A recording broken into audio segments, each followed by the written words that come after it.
Ladies and gentlemen, this is the fourth launch event I have attended. In that time, the global humanitarian crisis has continued to spiral out of control.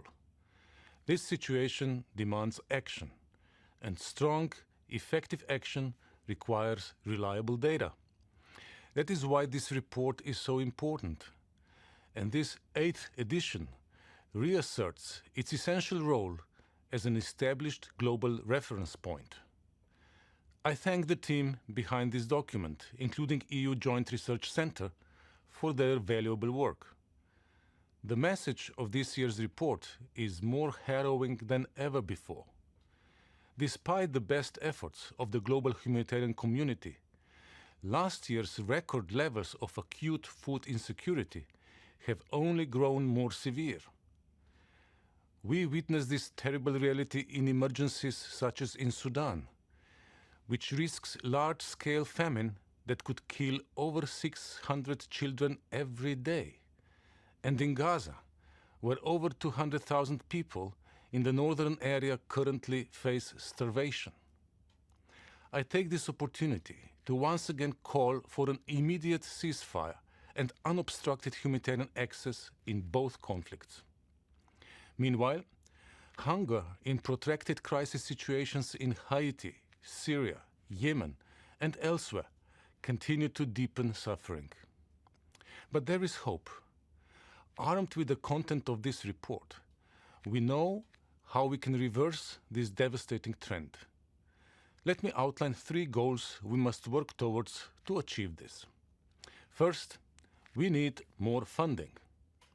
Whilst hunger is growing globally, international food assistance is decreasing. Meanwhile, appeals are left underfunded and relying on a disturbingly narrow international donor base.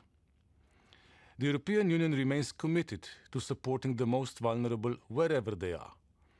Over the last 2 years, we have mobilized over 1.7 billion euros in emergency food and nutrition assistance. But we cannot do this alone. We urgently need more funding from more donors to bridge the growing gap between hunger and resources. Second, we need to use what we do have more efficiently.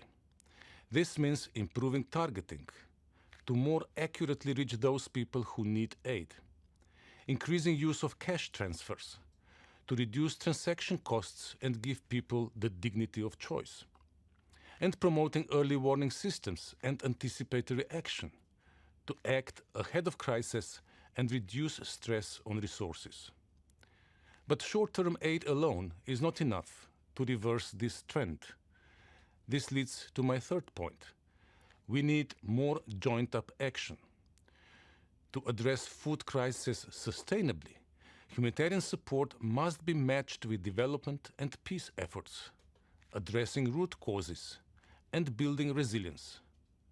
But to build long-term solutions, we also need more international diplomatic engagement and more respect of international humanitarian law. This is the only way to tackle the rising tide of conflict and the worsening effects of the climate crisis. In conclusion, more funding, more efficiency, and more joined-up action. This is how we must approach the devastating verdict of this report, and how we can ensure no one is left hungry anymore. Thank you.